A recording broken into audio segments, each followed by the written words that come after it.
නමුත් මේ වෙලාවේ හොඳ නායකයෙක් දේශපාලනය කරනවා. ඔබතුමා තීරණය කරනවා මොකද අපි ඔබතුමා විශ්වාස කරලා දැන් ඉන්නවා.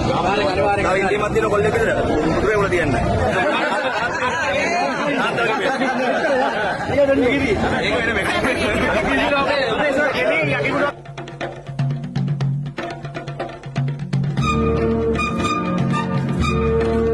ආණ්ඩුව හිතනවා බය කළා බලපෑම් කළා ආණ්ඩුව අරගෙන යන්න පුළුවන් කියලා ආණ්ඩුවට ඒක වැරදිලා.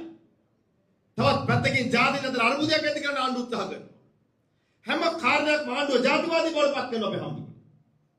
ත්‍රිකුණාමල දිස්ත්‍රික්කයේ මේ නගරේ ජීවත් වුණා සිංහල දෙමළ මුස්ලිම් බෞද්ධ කතෝලික හින්දු ඉස්ලාම් හැම ආගමක්ම විශ්වාස කරනවා. ඒ අතර ජාතිවාදී ආගමවාදී නෑ.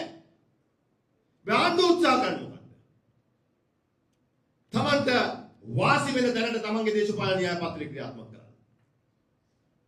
තමන්ට වාසි වෙන දැනට තමන්ගේ දේශපාලන න්‍යාය පත්‍රය ක්‍රියාත්මක කරන්න.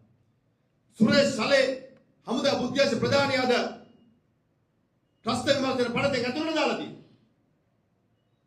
හැබැයි බෝම්බකාරයාගේ තාත්තගේ දේපොළත් නිදහස් කරලා එළියට දාලා තියෙනවා. මරාගෙන මැරෙන බෝම්බකරුගේ තාත්තා ජේවිපී එකේ ජාතික ලයිස්තුවේ එයා නිදහස්.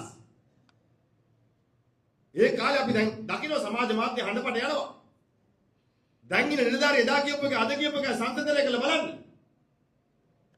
ඒ නිලධාරියා ඒ නීතිපති දෙපාර්තමේන්තුවේ ඉන්න උසස් නිලධාරියා ඒ පොලිසියේ උසස් නිලධාරියා එදා කියපු කතාව අද කියන කතාව අතර වෙනස.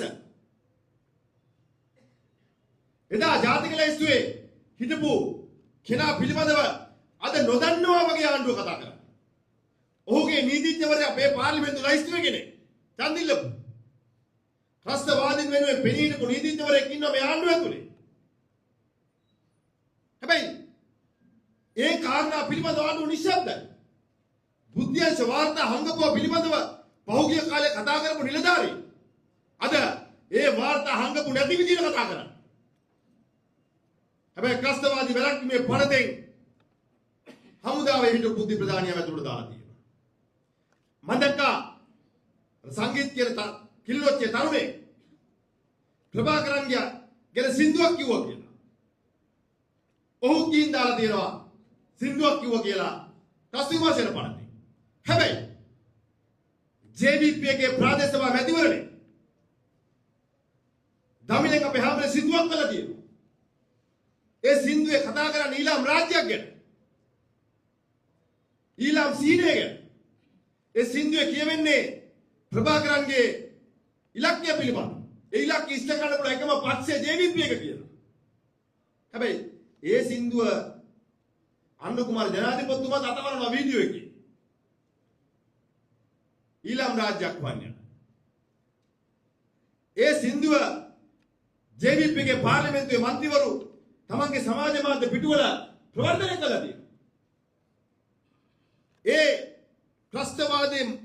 ත්‍රස්තවාදී න්‍යාය පත්‍රය බෙදුම්වාදී න්‍යාය පත්‍රයේ සංගීතයකට හරවලා දේශපාලන වේදිකාවේ පාවිච්චි කරපු පක්ෂේ කිල්ලොච්චේ තරුණෙක් සින්දුව කිව්වම ගිල්ල ත්‍රස්ත විමර්ශන පන දෙන්නහන. ආණ්ඩුවද ත්‍රස්ත විමර්ශන පනත පාවිච්චි කරන තමන්ගේ වාසිය මත. තමන්ගේ දේශපාලන උවමනාව මත. තරුණෙක් ඒ කාරණේ කිව්වම වැරදි. ඒක තමන්ගේ දේශපාලනික වශයෙන් නැති තරුණෙක් හින්දා වෙන්නේ. හැබැයි තමන්ගේ මැතිවරණ වේදිකාවේ හසමාන සින්දුව කියන්න පුළුවන්. තමන්ගේ පක්ෂයේ ඉන්න කෙනා ආරක්ෂා කරන බුද්ධ්‍යංශ නිලධාරියා කියලා ත්‍රස්ත විමර්ශන පනතෙන් දා. මිත්‍රවරුනි අවස්ථාවේ මේ ආණ්ඩුව පැහැදිලිව මේ රටේ ජාතික ආරක්ෂාව වගේම පුරවැසියන් අතර අර්බුදයක් ඇති කරන්න දැවැන්ත උත්සාහයකින් ඒක වෙන රටකින් ආපු න්‍යාය පත්‍රයක්ද වෙන කණ්ඩායමක න්‍යාය පත්‍රයක්ද කියන්න තාම අපි නොදැන හිටියත් අනිවාර්යෙන් ආණ්ඩුවේ න්‍යාය පත්‍රය පැහැදිලි මේ රට අතර නැවත වතාවක් ජාතීන් අතර අසමගියක් ඇති කරනවා.